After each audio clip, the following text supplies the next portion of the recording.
Did you know that the youth baseball industry is valued at over $30 billion a year? Some people might think equipment and team fees make up the majority of that. In reality, it's something completely different. I'm speaking from experience because I went through the college recruiting process in high school and finally landed a D1 scholarship. And in this video, if you stick around into the end, I'll show you the one thing that contributes the most. Real quick, my name is Evan Mendoza and I've played 7 years of professional baseball between the St. Louis Cardinals and San Diego Padres. And like I mentioned, I landed a D1 scholarship to NC State University. Now I help high school baseball players play in college. All right, real quick, I want to showcase the main contributing factor, which is obviously this whole recruitment atmosphere, right? We have camps, we have showcases, right? We also have recruiting, right? We have team fees, we have equipment, all that fun stuff. But honestly, these are the biggest contributors in the youth baseball industry, with honestly camps and showcases being the leading cause. So in this video, I just want to kind of take a deeper dive on my experience in high school through the college recruiting process, because I went to many different showcases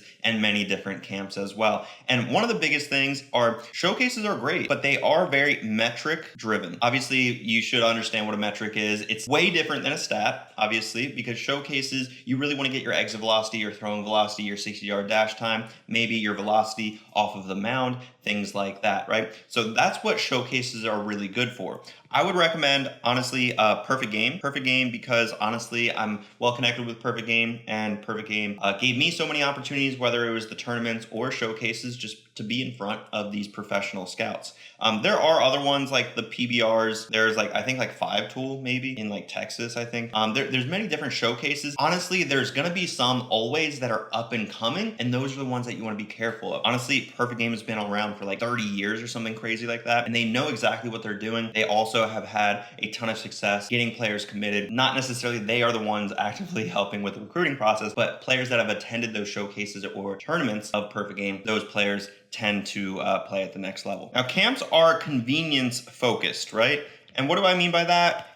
You are coming to them, right? And this is really convenient to these college coaches, because ultimately they don't have to drive anywhere. They can wake up in their own bed, go to the field that specific day for that specific camp, and see a ton of high school talent. Real quick, if you want personalized guidance for you or your son's baseball journey, go down below and schedule a call with me. So obviously, knowing the difference between showcases and camps is very important. Now, which one would I go to depending on what year I was in high school? So freshman year, honestly, I would go to a showcase. And the reason for that is because I want to be one of the worst players at that showcase, surprisingly enough. You don't always want to be the best player at a showcase, because sometimes you will get this misunderstanding that you've got the game completely figured out. And to be honest with you, throughout the 7 years of professional baseball that I played between the St. Louis Cardinals and the San Diego Padres, you never truly have the game figured out. So showcases are great. And from personal experience, my freshman year, I ran the 60 and I ran a 9.5 second 60. I was the second slowest. This gave me a huge kick in the butt as far as, hey, this is what I need to work on.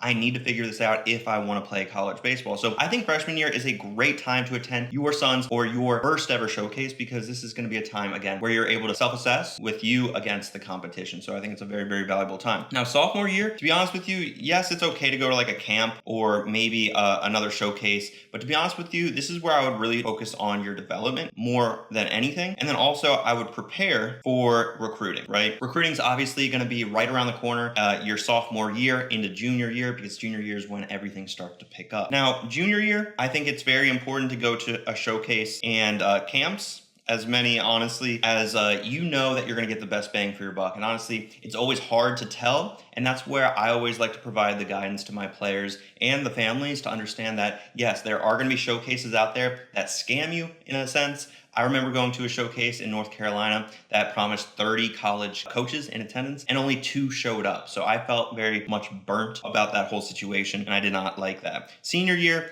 it is also good to go to a showcase if you are committed. If you're not committed, it's probably more beneficial to go to a camp and then also play in tournaments, because tournaments are going to be a great time for you to be able to showcase your playing abilities, not just your showcase metrics. Again, showcase are great for metrics, but not many players are going to get solely committed from their metrics. You have to show that you can do it in the game, and that's why I think Perfect Game tournaments are great.